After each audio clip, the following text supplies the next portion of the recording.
What's the name of baby Rati? ये लो, आपको भी स्लीप चाहिए? नींद आ रही है? इस वीडियो में शर्ट पहन कर आना, like if you agree.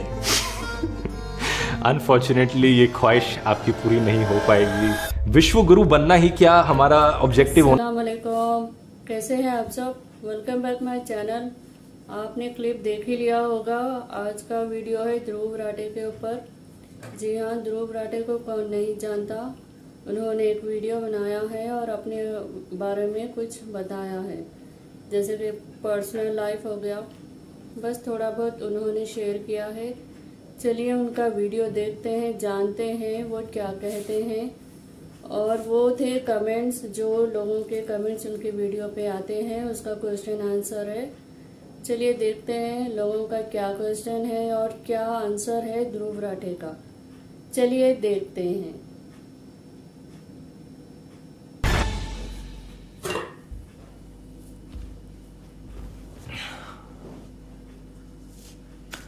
कैसे हो दोस्तों, स्वागत है इस स्पेशल वीडियो में। एक बहुत ही लंबे समय बाद मैं आपके सवालों का जवाब देने के लिए इस कैजुअल रॉ स्टाइल में वीडियो बना रहा हूँ। और सबसे पहले तो आप सब लोगों का बहुत बहुत धन्यवाद। हमने 25 मिलियन सब्सक्राइबर का माइलस्टोन रीच कर लिया। इस सही मायनों में एक बहुत ही बड़ा नंबर होता है। सोचकर देखो, स्पेशली एक एजुकेशनल चैनल के लिए। कॉमेडी और एंटरटेनमेंट के जॉनर में इस लेवल तक पहुंचना कंपैरेटिवली ज़्यादा आसान है, लेकिन एक एजुकेशनल चैनल का इस लेवल तक पहुंचना सही में इसके बहुत ज़्यादा मायने हैं। और इसलिए दिल से आप सब लोगों का इस सपोर्ट के लिए बहुत बहुत थैंक यू। अब मेरा हमेशा से मानना रहा है दोस्तों इस कोट में, with great power comes great responsibility. और 25 मिलियन का मतलब है ये चैनल ना सिर्फ इंडिया में बल्कि दुनिया में one of the biggest educational channels है। इसका मतलब रिस्पॉन्सिबिलिटी भी उतनी ही ज़्यादा बढ़ जाती है, क्योंकि मैं अपने जॉनर में, अपनी नीश में फ्रंट रनर्स में से हूँ। तो जो भी मैं यहाँ पर करूँगा अपने चैनल के साथ, बहुत सारे लोग उसे फॉलो करेंगे और एक स्टैंडर्ड टाइप का बन जाएगा इंडस्ट्री में। सोचकर देखो, हर इंडस्ट्री में ऐसा ही होता है। अगर बॉलीवुड की इंडस्ट्री में जो टॉप एक्टर है, अगर वो पान मसाला बेचने लगेगा तो सभी एक्टर्स को लगेगा कि ये स्टैंडर्ड है, पैसे कमाने का यही तरीका है, इसलिए हम भी उसे फॉलो करते हैं। अगर पॉलिटिक्स में टॉप पॉलिटिशियन एमएलएस को खरीदने बेचने में यकीन रखेगा, हॉर्स ट्रेडिंग करेगा, तो बाकी पॉलिटिशियंस को लगेगा ये स्टैंडर्ड है, टॉप वाला बंदा ये कर रहा है तो हम भी ये करते हैं, एक्सेप्टेड है करना। तो अपने जॉनर में मैं इसे इसी तरीके से देखता हूं कि जो भी मैं करूंगा वो एक तरीके से स्टैंडर्ड बन जाएगा। इसलिए हाईएस्ट स्टैंडर्ड्स रखना बहुत जरूरी है मेरी राय में। अब की शुरुआत करते हैं। मेरे साइड में यूली है जो सवाल पूछेगी और मैं इन सवालों के जवाब दूंगा। इस वीडियो में शर्ट पहन कर आना, like if you agree. Unfortunately ये ख्वाहिश आपकी पूरी नहीं हो पाएगी। What is his name? Antonio, the merchant. I'm sure it's Antonio the merchant. Unfortunately ये ख्वाहिश आपकी पूरी नहीं हो पाएगी, क्योंकि मेरे पास जितनी भी शर्ट्स थी मैंने सब किसी ना किसी को उठा कर दे दिए। क्योंकि एक शर्ट पहनने में देखो, 1 बटन, 2 बटन, 3 बटन, बटन ही बंद करते रह जाते हो। इतना टाइम वेस्ट होता है, मुझसे नहीं सहा जाता। इस टी शर्ट को एक बारी पहनो, उतारो, 2 सेकंड में काम खत्म हो जाता है। इसलिए मुझे शर्ट्स पहननी नहीं पसंद। Next question. How to stay focused on studying with all those distractions and a society full of influencers saying studies are not important? And are studies worth leaving? Please take my question. ऐसा कौन कह रहा है? मेरी राय में तो बहुत ही stupid statement है अगर कोई ऐसा कह रहा हो तो। क्योंकि मैं तो कभी नहीं कहूँगा कि अपनी स्टडीज से ड्रॉप आउट करो इन्फ्लुएंसर बनने के लिए। इवन जो यूट्यूबर कोर्स है उसमें आई थिंक सेकंड लेसन में मैं कहता हूँ कि सेकंड लेसन इसी चीज़ पर है कि क्या आपको अपनी जॉब छोड़ देनी चाहिए इन्फ्लुएंसर बनने के लिए। और मैं क्लियरली कहता हूँ कि अपनी जॉब मत छोड़ना, इसे पार्ट टाइम करना, और स्टडीज तो किसी भी हालत में मत छोड़ना है बनने के लिए। क्योंकि पढ़ाई जो होती है ना, वो फाउंडेशन बिल्ड करती है नॉलेज और एजुकेशन का आपकी पूरी जिंदगी के लिए। बहुत से लोगों को लगता है कि अच्छा मैथ्स में ये क्या पढ़ाया जा रहा है, मैट्रिसेस के बारे में पढ़ाया जा रहा है, डेरिवेटिव्स, इंटीग्रेशन, इस सब का तो हम जिंदगी में कहीं नहीं इस्तेमाल करेंगे। ये बात सच है कि शायद कभी ना इस्तेमाल करो इन चीज़ों का आप जिंदगी में। लेकिन जब आप इन चीज़ों को सीख रहे हो, इन्हें सीखते हुए जो साइड में स्किल्स लर्न कर रहे हो, इन्हें सीखते हुए, वो स्किल्स जिंदगी भर आपके काम आएंगी। क्रिटिकल थिंकिंग की स्किल्स, प्रॉब्लम सॉल्विंग की स्किल्स, मेमोराइजेशन की स्किल्स, अलग अलग चैलेंजेस को कैसे हैंडल करना है। जब आप स्कूल में करते हो, आप लाइफ के लिए चीज़ें सीखते हो। और जो लोग स्कूल से ड्रॉप आउट करके कोई और करियर लेते हैं, इन्फ्लुएंसर बन जाते हैं, उनमें फ़र्क भी दिखता है। फिर जिनकी एजुकेशन पूरी नहीं हुई है उनमें फ़र्क दिखता है, क्योंकि हो सकता है वो सक्सेसफुल बन जाए इस फील्ड में, लेकिन ज्यादा आगे तक नहीं जा पाएंगे, क्योंकि चैलेंजेस हर एक फील्ड में आते हैं, प्रॉब्लम्स हर जगह आती हैं, और उन प्रॉब्लम्स को कैसे ओवरकम करना है ये आप सीखते हो स्कूल और कॉलेज में, इसलिए जरूरी है education. First, which is your favorite cricketer and IPL team? Second, do you love cricket? Third, how you become a Dhruv Rathi? तो एक समय पर मैं बहुत बड़ा क्रिकेट फैन हुआ करता था। आई थिंक 2008 से लेकर 2014-15 तक मैंने क्रिकेट को बहुत फॉलो किया है और बहुत passionately die hard cricket fan था मैं। एक्चुअली क्रिकेट में मेरा इंटरेस्ट 2007 के बाद ही डेवलप हुआ था, जब 2007 में इंडिया ने T20 वर्ल्ड कप जीता था। तो इसलिए मेरे फेवरेट क्रिकेटर MS धोनी है और favourite IPL team Chennai super Kings है, शायद आप में से बहुत से लोगों की तरह। और उस वक्त के जो क्रिकेट के प्लेयर्स हुआ करते थे वो तो सही में नेक्स्ट लेवल होते थे। शायद आपको याद हो, अगर आप उस वक्त फॉलो करते थे, माइकल हेडन का जो मोंगूज वाला क्रिकेट बैट होता था, या मलिंगा का ये वाला बॉलिंग एक्शन, और पोलार्ड जैसे प्लेयर्स होते थे। तो उस एरा के जब ये प्लेयर्स रिटायर हुए तो मैंने भी ओवर टाइम क्रिकेट में इंटरेस्ट लूज कर दिया। आई थिंक 2015-16 के बाद से मैंने देखना बहुत कम कर दिया। अभी भी थोड़ा बहुत देखता हूँ, लेकिन उस लेवल का इंटरेस्ट नहीं है। जैसे वर्ल्ड कप होता है तो जरूर देखता हूँ। My question is how to become Dhruv Rathi? इस क्वेश्चन को 3000 लोगों ने लाइक किया है, मैंने देखा था। मतलब ये जो माइंडसेट है, मुझे लगता है, मेरी राय में ये गलत है। आपको मेरे जैसा क्यों बनना है?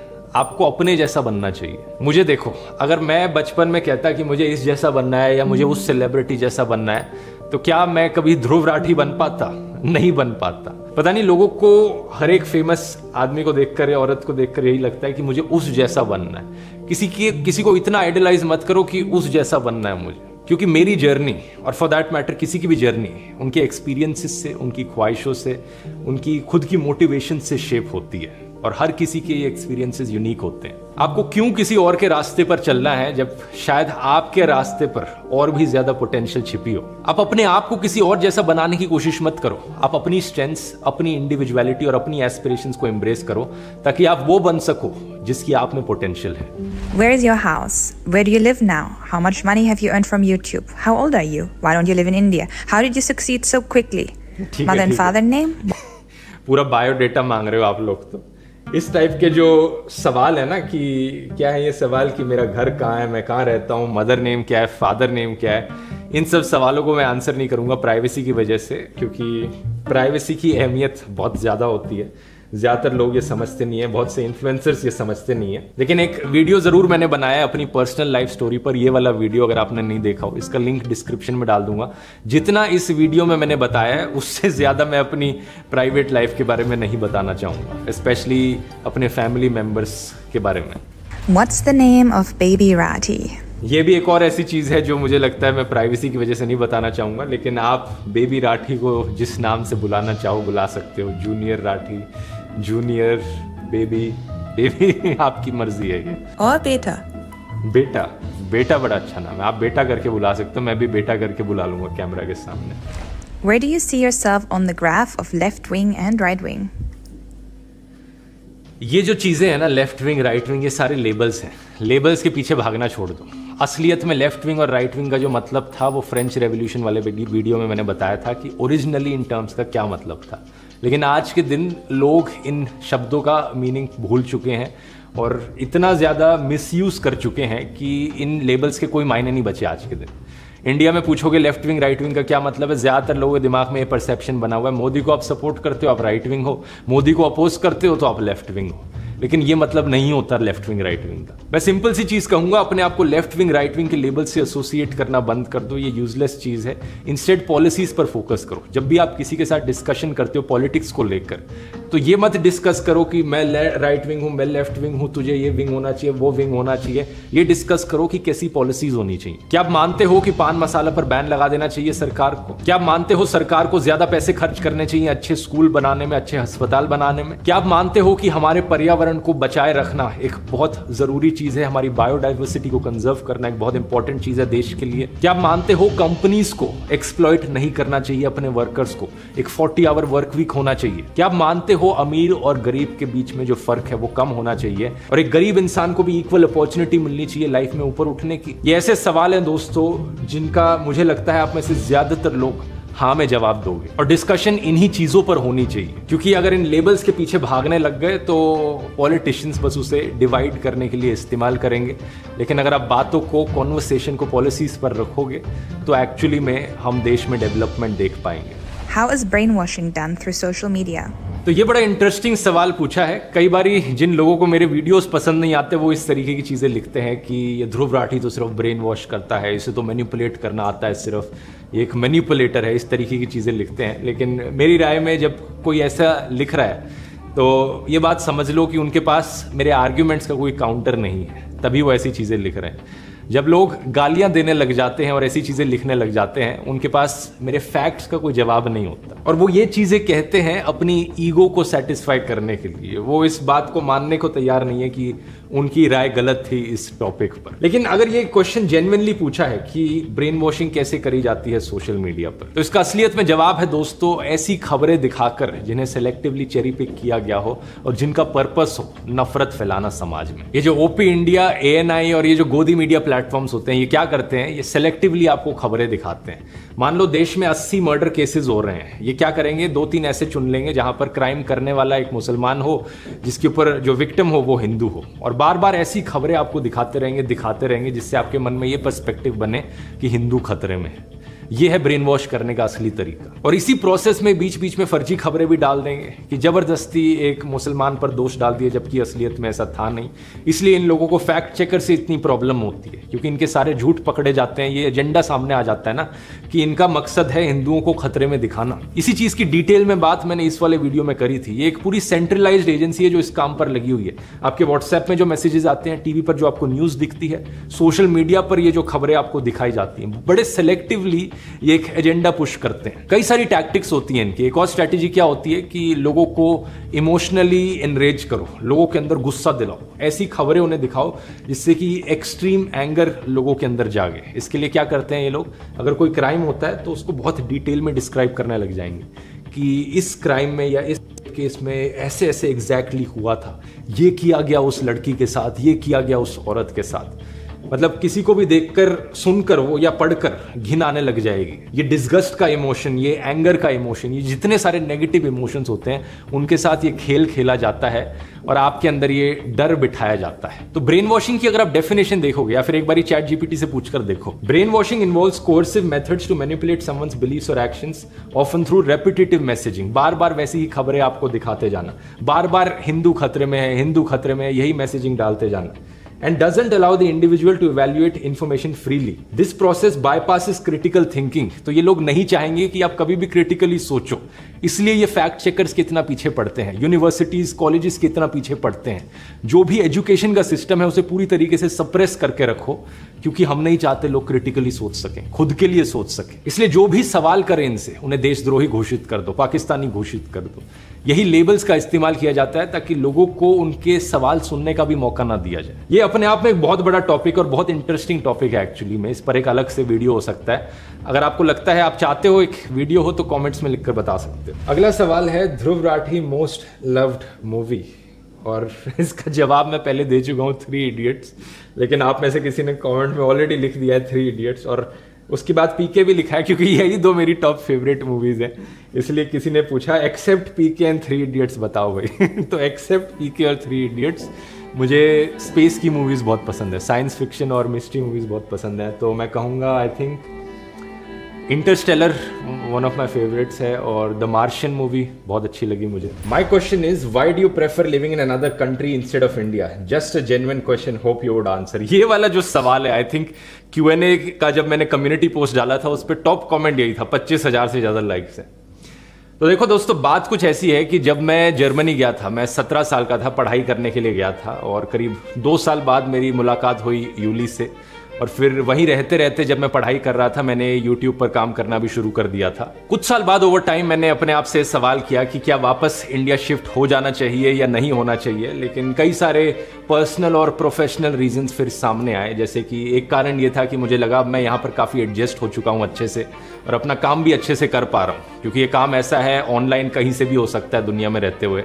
दूसरा कारण ये था कि अगर मैं इंडिया शिफ्ट होता हूं तो यूली भी मेरे साथ शिफ्ट होगी, और ये थोड़ा मुश्किल हो सकता है यूली के लिए इंडिया में एडजस्ट कर पाना, क्योंकि वो अपनी पूरी लाइफ यहीं पर ग्रो अप करी है यूरोप में। यहीं का क्लाइमेट, यहीं की इन्वायरमेंट उसके लिए ज़्यादा कंफर्टेबल है, और इंडिया जैसी कंट्री में शिफ्ट होना उसके लिए एक बहुत बड़ा कल्चर शॉक होगा। तो यही सारे पर्सनल, प्रोफेशनल और कुछ प्राइवेसी रिलेटेड कारण हैं। सारे कारण मैं आपको वीडियो पर बता नहीं सकता, लेकिन इंडिया में मैं ना सही, इंडिया तो मेरे दिल में है और इंडिया में आता जाता भी रहता हूँ। शायद फ्यूचर में इस सवाल पर दोबारा मैं विचार करूंगा कि इंडिया में दोबारा सेटल हुआ जाए या नहीं। अभी के लिए कुछ कहना बड़ा मुश्किल है। ये वैसा ही सवाल हो गया। लोग पूछते हैं क्या मैं पॉलिटिक्स में आना चाहता हूँ। कई बारी मुझे लगता है आना चाहिए, ज़रूरत है। कई बारी मुझे लगता है नहीं, इतना बड़ा सैक्रिफाइस करने की क्या ज़रूरत। तो अभी कहना बहुत मुश्किल है। फ्यूचर में हालात बदलेंगे, फ्यूचर में मेरी मोटिवेशन शायद बदल जाए, और ये ऐसी चीज़ें हैं जिन्हें कुछ शॉर्ट कहा नहीं जा सकता फ्यूचर के लिए। अच्छा, वैसे इससे ही एक रिलेटेड सवाल कई लोग पूछते हैं कि भाई अगर तू इंडिया में रहता नहीं है तो इंडिया के बारे में वीडियोस क्यों बनाता है। ये एक बड़ा ही स्टूपिड सवाल लगता है मुझे। मतलब बताओ, ये लोग जो ऐसी चीज़ें करते हैं अक्सर मुझे पसंद नहीं करते, मेरे वीडियोस को पसंद नहीं करते, लेकिन ये सबसे पहले अपनी राय देते हैं अगर इजराइल पैलेस्टीन में कुछ होता है तो। रशिया यूक्रेन वॉर होती है, अपनी राय लेकर पहुंच जाते हैं वहां पर। अमेरिका में रहते रहते भी मोदी के नारे लगाते हैं। ये बेसिकली इन्हें प्रॉब्लम इस बात से नहीं है कि मैं इंडिया के बाहर रह के इंडिया की बात क्यों कर रहा हूं। इन्हें प्रॉब्लम इस बात से है कि मैं इंडिया के बाहर रहकर इनके फेवर की बात क्यों नहीं कर रहा हूं। ओवरऑल अगर आप इस पर मेरी राय पूछोगे तो आज हम एक ग्लोबलाइज्ड दुनिया में रहते हैं। एक दुनिया के कोने में कहीं पर कुछ होता है, उसका असर अक्सर दूसरे देशों पर भी पड़ता है। अगर अमेज़न रेन फॉरेस्ट वहां पर जलाया जाता है और ब्राजील की सरकार वहां कुछ नहीं करती, उसका नुकसान पूरी दुनिया को सहना पड़ता है। हम एक ही प्लेनेट पर रहते हैं। इसलिए मेरा मानना है कि दुनिया में कहीं कुछ भी हो रहा हो, हर किसी को हक है आवाज उठाने का, अपनी राय रखने का।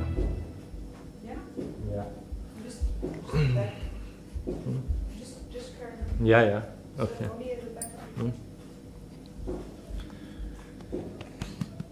जूली को कुछ इम्पोर्टेंट काम आ गया, तो थोड़ी देर के लिए मैं सवाल पढ़ता हूँ और मैं ही बच्चे को संभालता हूँ। देखो, एक पेरेंट की लाइफ में ये सारी चीज़ें होती रहती हैं।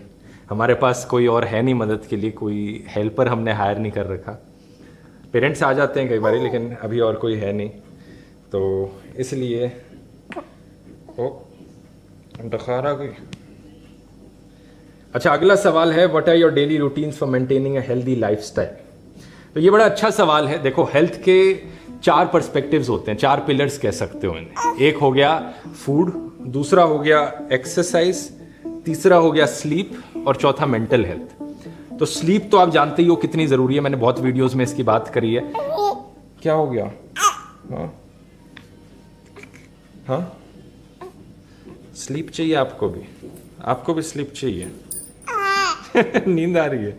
हाँ, नहीं, थोड़ा रेस्ट करो, अभी वीडियो शूट हो रहा है, ठीक है। तो नींद जो है हर किसी को 7 से 9 घंटे लेनी चाहिए on average, unless and until आप जेनेटिकली बहुत ही गिफ्टेड इंसान हो। और ये जो फेकू लोग होते हैं जो कहते हैं मैं सिर्फ 4 से 5 घंटे सोता हूँ दिन पे, इनकी बातों पर मत यकीन किया करो। दूसरा है खाना। अब खाना अपने आप में एक बड़ी कॉम्प्लेक्स चीज़ है, अलग अलग वीडियोस मैंने इस पर बनाए हैं, कोल्ड ड्रिंक्स पर, कभी ब्रेड पर, लेकिन एक सिंपल सा रूल मैं आपको बताना चाहूँगा क्या चीज़ें नहीं खानी। आपको क्या नहीं खाना? डीप फ्राइड खाना नहीं खाना, ऑयली खाना नहीं खाना, एक्सेस शुगर और एक्सेस सॉल्ट वाला खाना नहीं खाना। और क्या खाना है? वैरायटी खानी है, ज़्यादा से ज़्यादा डाइवर्सिटी फ्रूट्स और वेजिटेबल्स में, ज़्यादा से ज़्यादा डाइवर्सिटी ग्रेन्स में। ज़्यादातर लोग क्या करते हैं, उनकी डाइट में ग्रेन्स के तौर पर सिर्फ चावल और गेहूं ही होता है जो वो खाते हैं, लेकिन आपको ज़्यादा से ज़्यादा वैरायटी डालने की कोशिश करनी चाहिए, मिलेट्स खाने की कोशिश करनी चाहिए। मिलेट जैसे कि रागी, ज्वार, बाजरा, इसके अलावा किनुआ, बकवीट, जितने ज़्यादा ग्रेन्स होंगे आपकी डाइट में, एक दिन एक ग्रेन खाओ, दूसरे दिन दूसरा ग्रेन खाओ, उतना ही ज़्यादा हेल्दी रहेगा। अब तीसरा आ गया एक्सरसाइज। एक्सरसाइज के 3 मेन पार्ट्स होते हैं, एक है स्ट्रेंथ ट्रेनिंग, दूसरा कार्डियो और तीसरा स्ट्रेचिंग। स्ट्रेचिंग जैसे कि योगा हो गया, योगा एक अच्छी एक्सरसाइज है मसल्स को स्ट्रेच करने के लिए। दूसरा स्ट्रेंथ ट्रेनिंग का मतलब है एक्चुअल वेट लिफ्टिंग। तो जो तीनों एस्पेक्ट्स हैं एक्सरसाइज के, लोग कई बार एक करते हैं, 2 करते हैं, लेकिन मेरी राय में तीनों बहुत ज़रूरी हैं। मसल्स को स्ट्रेच करना ज़रूरी है, वेट लिफ्टिंग ज़रूरी है ताकि मसल्स का साइज बढ़ सके, और कार्डियो ज़रूरी है हार्ट के लिए, ताकि कार्डियो का मतलब है हार्ट बीट ज़्यादा करना, स्विमिंग, रनिंग, ऐसी एक्सरसाइजेस। इसकी बात भी मैंने डिटेल में आई थिंक वेट लॉस वाले वीडियो में करी है। हाँ, आपको भी करनी है, एक्सरसाइज। हाँ, कौन सी? आपके लिए ये वाली सही है, ठीक है? ये लो।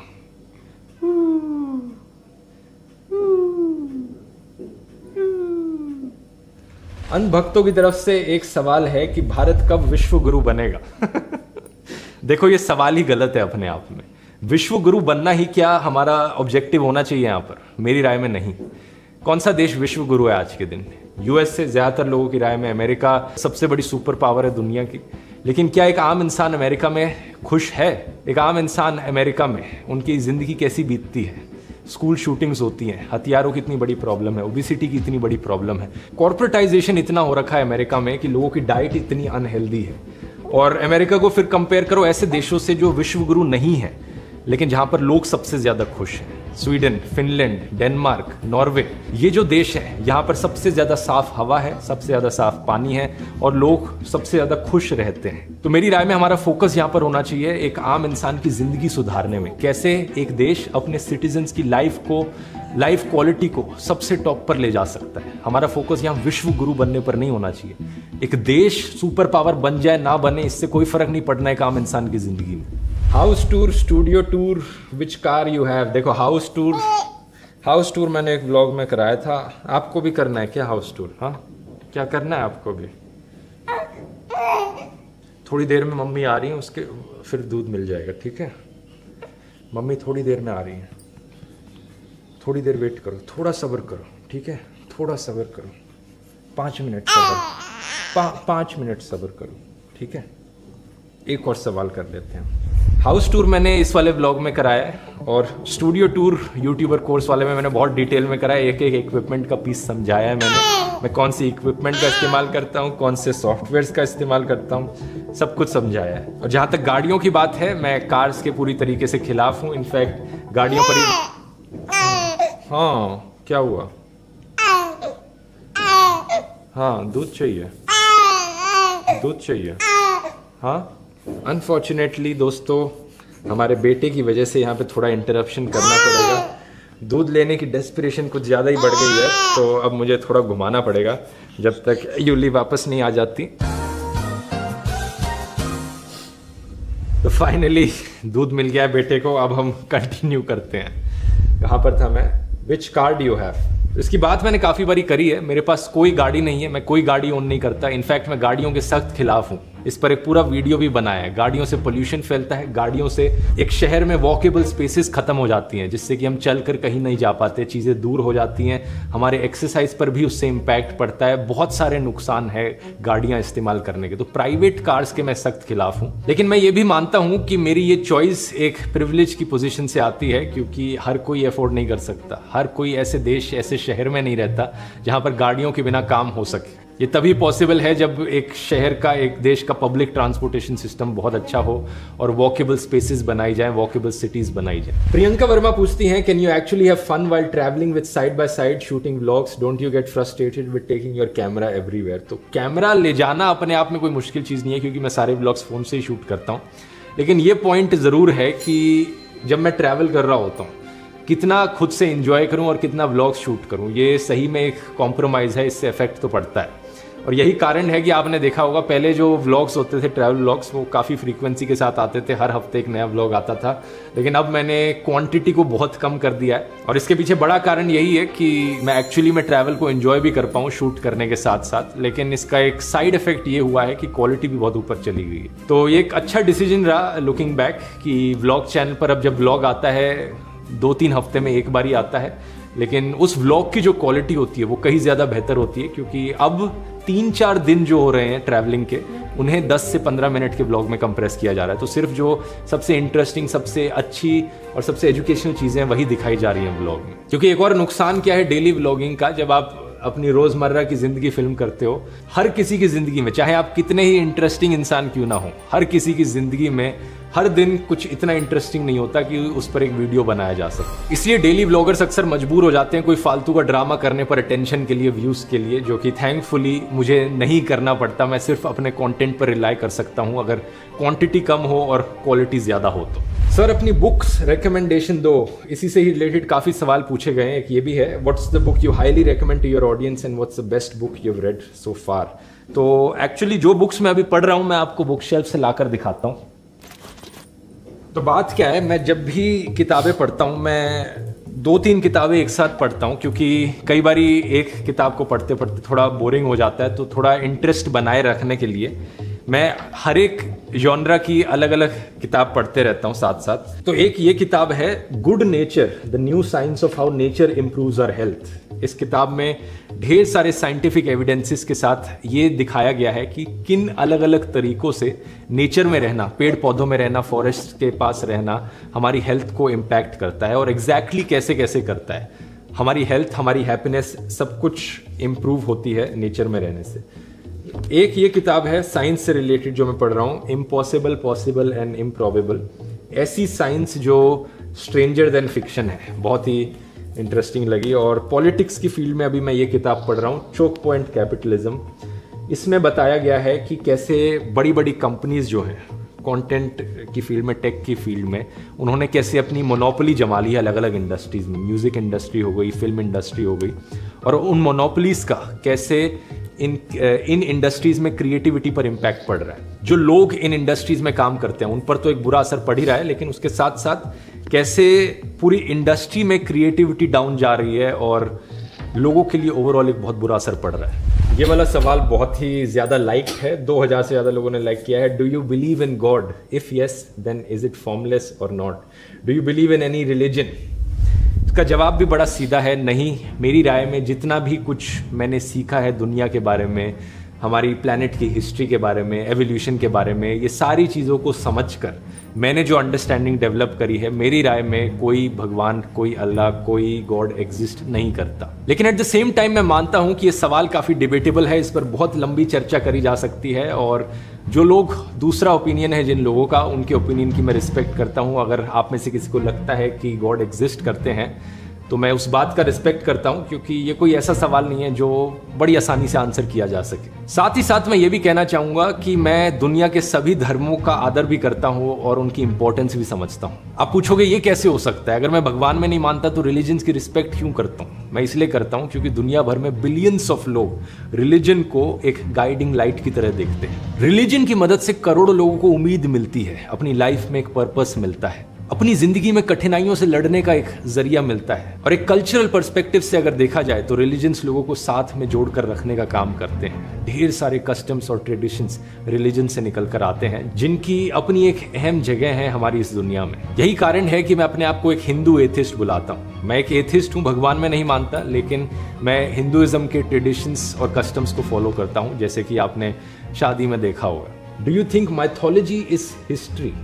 नहीं, माइथोलॉजी हिस्ट्री क्यों होगी? अगर माइथोलॉजी हिस्ट्री होती तो उसे माइथोलॉजी नहीं, उसे हिस्ट्री बुलाते। इसकी बात मैंने रामायण वाले वीडियो में डिटेल में करी है। ये हो सकता है कि रामायण की जो कहानी है वो एक्चुअली में हुई हो काफ़ी टाइम पहले, लेकिन रियलिस्टिक तरीके से। लेकिन ओवर टाइम हो सकता है कि जैसे जैसे वो कहानी पास ऑन करी गई, उसमें मॉडिफिकेशंस आते गए, लोगों ने अपनी एग्जैजरेशंस ऐड करी और वो कहानी अब ये बन गई जो आज हम रामायण जानते हैं। Do you believe that everything in religious text is metaphorical?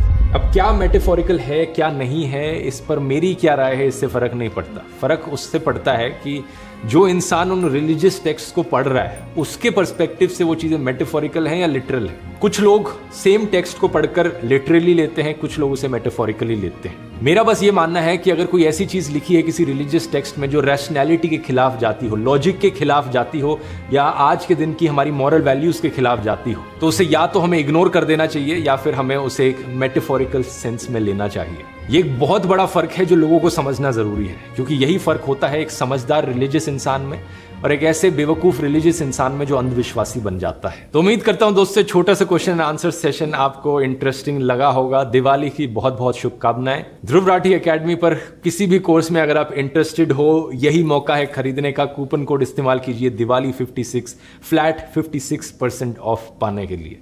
और मेरी लाइफ के बारे में अगर आप और जानने में इंटरेस्टेड हैं, ये वाला वीडियो देख सकते हैं यहाँ क्लिक करके। बहुत बहुत धन्यवाद, मिलते हैं अगले वीडियो में। आपने किस तरह से ये वीडियो थी ध्रुव राठी की, वो अपने पर्सनल लाइफ के बारे में शेयर किया है और लोगों के कमेंट्स आए थे उनके वीडियो पे, वो कमेंट्स का आंसर दिए हैं। आपको ये वीडियो कैसी लगी बताइए। बस ये वीडियो बताने का मकसद यही है कि एक छोटे यूट्यूबर से बड़ा यूट्यूबर कैसा बन सकते हैं। बस उन्होंने बहुत मेहनत की है, इसीलिए अब 25 मिलियन हो चुके हैं उनके। तो आपको ये वीडियो कैसी लगी कमेंट करिएगा। ध्रुव राठे की वीडियो कौन कौन देखते हैं कमेंट कीजिएगा। प्लीज़ मेरा वीडियो को लाइक करिए, शेयर करिए, सब्सक्राइब करिए और कमेंट करना मत भूलिएगा। मिलते हैं नेक्स्ट वीडियो में। अल्लाह हाफिज़।